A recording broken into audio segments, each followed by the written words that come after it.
bahwa dalam suatu negara modern perlu ada pengawasan, perlu ada transparansi dalam menjalankan kekuasaan.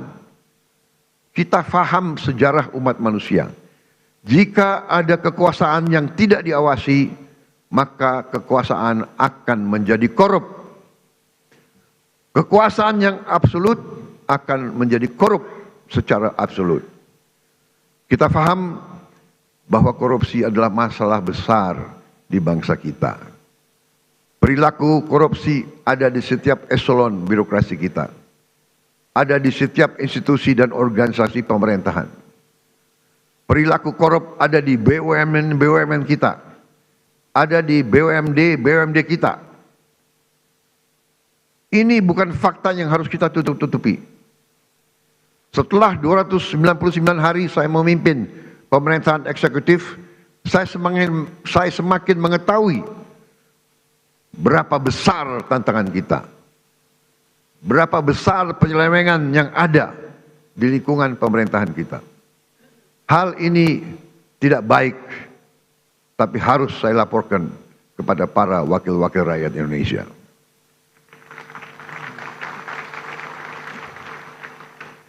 Dalam pidato pelantikan saya di sini, saya sampaikan, bangsa Indonesia harus berani melihat kekurangan-kekurangan sendiri. Harus berani melihat kesalahan-kesalahan kita sendiri. Harus berani melihat penyakit-penyakit yang ada di tubuh kita, agar kita bisa perbaiki kekurangan-kekurangan tersebut. Tanpa mau mengakui, tidak mungkin kita mampu memperbaiki. Saya disumpah untuk melaksanakan perintah Undang-Undang Dasar Republik kita. Karena itu, saya tidak ada pilihan lain selain memimpin upaya pemberantasan korupsi dan penyelewengan di semua lembaga eksekutif dan pemerintah. Itulah sebabnya pada awal tahun 2025 ini kami telah identifikasi dan telah selamatkan 300 triliun uang, 300 triliun rupiah dari APBN yang kami lihat rawan diselewengkan. Di antaranya anggaran perjalanan dinas luar dan dalam negeri yang begitu besar, anggaran alat tulis kantor yang begitu besar, dan berbagai anggaran yang selama ini jadi sumber korupsi dan sumber bacaan. Efisiensi ini diperintah oleh Undang-Undang Dasar kita, yaitu ayat 4 pasal 33 Undang-Undang Dasar Negara Republik Indonesia. 300 triliun rupiah kami geser untuk hal-hal yang lebih produktif dan langsung bisa dirasakan rakyat banyak. Majelis yang terhormat, sebagai Presiden Republik Indonesia, saya bertanggung jawab atas pemerintahan eksekutif. Saya berkewajiban menegakkan hukum demi keselamatan bangsa. Saat ini kita menghadapi realita terjadi kebocoran kekayaan negara kita dalam skala yang sangat besar. Kita mengalami suatu kondisi yang saya sebut net outflow of national wealth. Janganlah kita menghabiskan tenaga kita untuk mencari siapa yang salah. Kita tidak ada waktu. Kita tidak punya cukup energi untuk mencari kesalahan orang.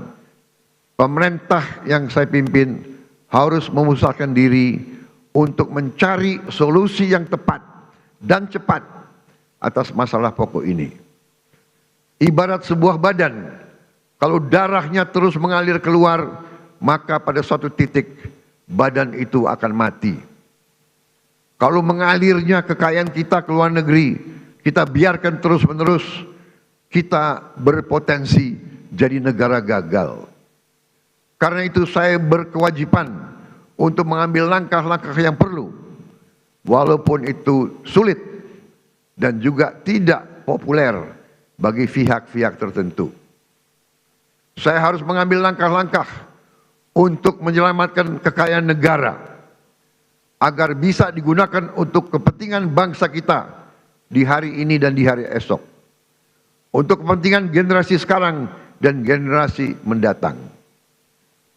Terus terang saya katakan di sini di hadapan saudara-saudara sekalian, kalau kita konsekuen menjalankan apa yang telah dibuat oleh para pendiri bangsa kita, oleh Bung Karno, Bung Hatta, Bung Syahrir, Haji Agus Salim, tokoh-tokoh generasi 45, yaitu rancang bangun, blueprint negara, bagaimana negara harus dijalankan, yang semua sudah tertuang dalam Undang-Undang Dasar 1945. Saya yakin bangsa kita akan selamat. Undang-Undang Dasar 1945 harus kita pelajari. Undang-Undang Dasar 1945 janganlah menjadi mantra, janganlah menjadi slogan, hanya di bibir kita teriak-teriak terus. Undang-Undang Dasar 1945 adalah rancang bangun yang relevan, rancang bangun yang ampuh, rancang bangun yang nyata, dan rancang bangun yang operasional untuk kita gunakan. Saya melihat ada kecenderungan dari sebagian kaum elit Indonesia, sebagian orang-orang yang memandang dirinya paling pinter di republik ini. Mereka memandang bahwa pemikiran Bung Karno, pemikiran Bung Hatta, pemikiran generasi 45 tidak relevan lagi di zaman sekarang. Sudah kuno, sudah lawas untuk menghadapi tantangan abad ke-21. Menurut hemat saya, pemikiran tersebut adalah keliru. Generasi 45, generasinya Bung Karno, Bung Hatta, Syahrir, semua tokoh-tokoh itu adalah generasi yang mengalami penjajahan. Mereka mengalami imperialisme.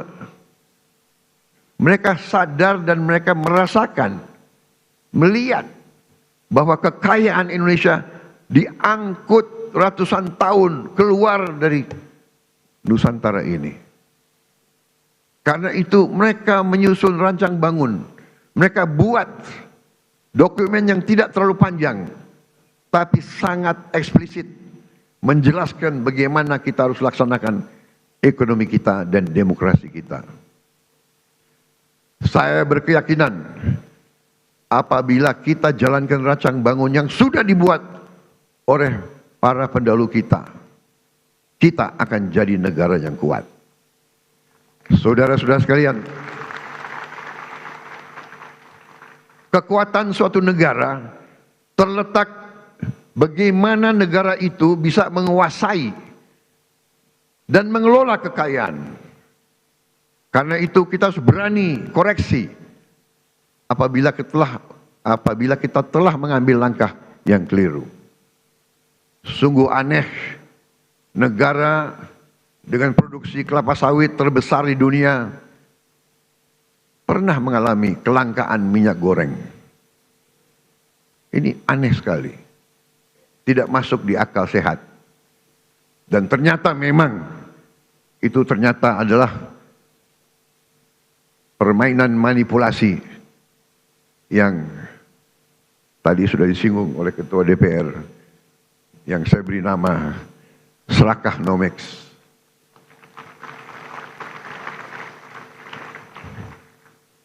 Negara produsen kelapa sawit terbesar di dunia, berminggu-minggu, hampir berapa bulan, kelapa sawit langka.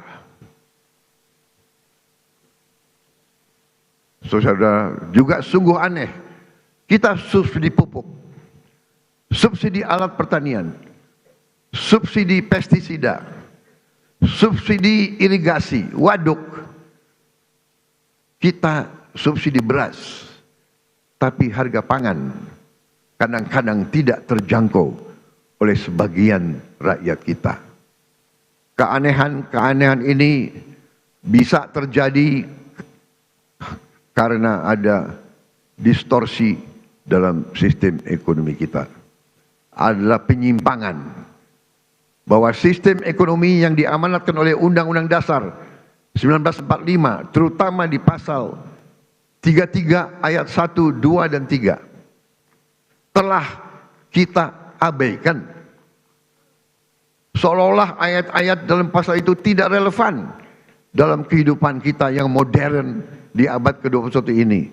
Saudara-saudara sekalian, setelah saya pelajari secara mendalam, saya berkeyakinan Undang-Undang Dasar kita, terutama pasal-pasal yang saya sebut pasal-pasal pengaman, seperti pasal 33 ayat 1, 2, 3, dan 4, adalah benteng pertahanan ekonomi kita.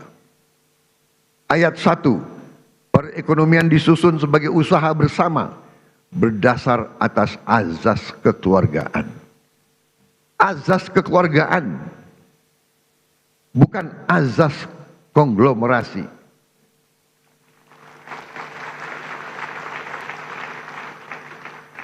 Cabang-cabang produksi yang penting bagi negara dan yang menguasai hajat hidup orang banyak dikuasai oleh negara.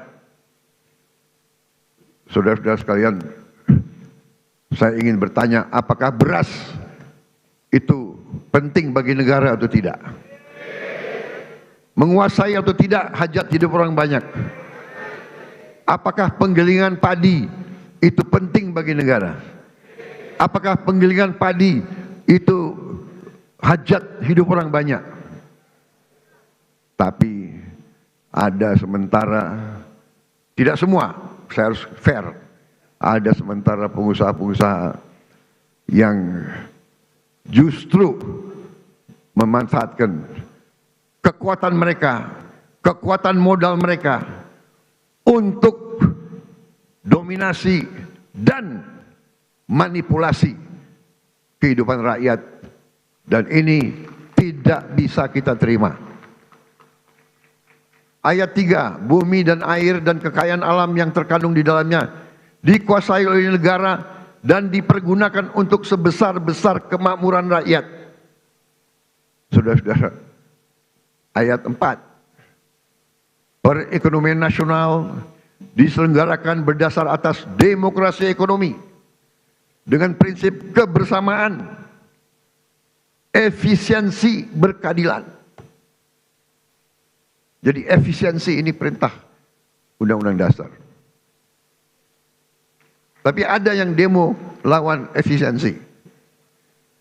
Berwawasan lingkungan, kemandirian, serta dengan menjaga keseimbangan kemajuan dan kesatuan ekonomi nasional. Saudara-saudara, ketika kita tidak konsekuen menjalankan Undang-Undang Dasar kita, terjadilah distorsi ekonomi, terjadilah pemerataan ekonomi yang tidak cepat, di mana yang menikmati pertumbuhan ekonomi kita hanya segelintir orang saja. Terjadilah kondisi di mana pertumbuhan ekonomi rata-rata 5% selama 7 tahun terakhir tidak tercermin dalam kondisi nyata rakyat Indonesia. Masih terlalu banyak anak-anak yang kelaparan, petani dan nelayan yang kesulitan menjual hasil panennya, rakyat yang belum memiliki rumah layak huni, guru yang belum dihargai, serta keluarga yang tak sanggup berobat karena biaya atau karena tidak ada fasilitas kesehatan di daerahnya.